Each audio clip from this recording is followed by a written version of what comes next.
नमस्कार बंधुरा अन्नपूर्णा योजनार समस्त उपभोक्तादेर जन्य आजकेर এই আপডেটটি খুবই গুরুত্বপূর্ণ। আগস্ট মাসের কিস্তি পাঠানোর আগে হাতে আর কয়েক ঘন্টা সময় বাকি। এই সময়ে একটি ছোট ভুলের কারণেও টাকা পেতে দেরি হতে পারে। তাই আজকের ভিডিওতে শেষ মুহূর্তে কি কি বিষয় দেখে নেওয়া উচিত তা সহজ ভাষায় জানাবো। বিভিন্ন সংবাদ মাধ্যমে প্রকাশিত তথ্য অনুযায়ী আগস্ট মাসের কিস্তি পাঠানোর আগে আবেদনগুলির শেষ পর্যায়ের যাচাই চলছে এবং প্রশাসনের পক্ষ থেকে অনুমোদিত আবেদনগুলিকে চূড়ান্ত তালিকায় অন্তর্ভুক্ত করার কাজ করা হচ্ছে। যাদের আবেদন ইতিমধ্যেই অ্যাপ্রুভ হয়েছে তাদের সাধারণত চিন্তার কোনো কারণ নেই, তবে যাদের আবেদন এখনো পেন্ডিং বা ভেরিফিকেশন পর্যায়ে রয়েছে তাদের ক্ষেত্রে কিছু বিষয় অবশ্যই খেয়াল রাখা দরকার। তো বন্ধুরা, এখন প্রশ্ন হলো শেষ মুহূর্তে কি কি দেখে নেবেন। প্রথমত, আপনার ব্যাংক অ্যাকাউন্টটি সচল আছে কিনা দেখে নিন। দ্বিতীয়ত, আবেদন করার সময় দেওয়া তথ্যর সঙ্গে ব্যাংকের তথ্য মিল আছে কিনা নিশ্চিত করুন।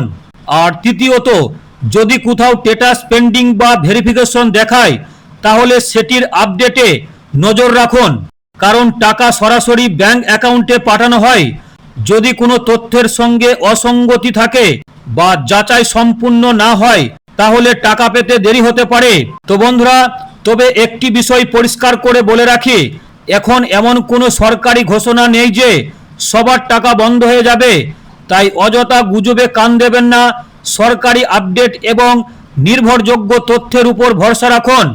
আর বন্ধুরা, যদি আপনার আবেদন অ্যাপ্রুভ থাকে তাহলে অযথা চিন্তার প্রয়োজন নেই। আর যদি পেন্ডিং থাকে তাহলে দ্রুত প্রয়োজনীয় বিষয়গুলি যাচাই করে নিন। এতে ভবিষ্যতে কোনো অসুবিধা হলে তা দ্রুত সমাধান করা সহজ হবে।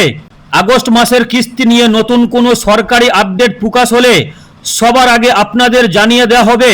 তো দর্শক বন্ধুরা, ভিডিওটি যদি আপনাদের কাজে লাগে তাহলে অবশ্যই একটি লাইক করুন। আপনার পরিবারের কেউ বা পরিচিত কেউ যদি অন্নপূর্ণা যোজনার সুবিধাভোগী হন তাহলে ভিডিওটি তাদের সঙ্গে শেয়ার করুন। আর এমন গুরুত্বপূর্ণ সরকারি প্রকল্পের আপডেটগুলি সবার আগে পাওয়ার জন্য আমাদের ইউটিউব চ্যানেলটিকে অবশ্যই সাবস্ক্রাইব করে রাখুন। আর যারা ফেসবুক থেকে দেখছেন অবশ্যই আমাদের ফেসবুক পেজটিকে ফলো করে রাখবেন। তো আজকের মতো আপডেটটি এখানেই শেষ করলাম। পরবর্তী সময় আবার দেখা হচ্ছে আপনাদের সাথে। সবাই ভালো থাকবেন, সুস্থ থাকবেন। জয় হিন্দ। এবং ভিডিওটিকে সবার কাছে প্রচুর পরিমাণে শেয়ার করুন, কারণ আপনার একটা শেয়ারের দ্বারা অন্যজনের জানতে সুবিধা হবে।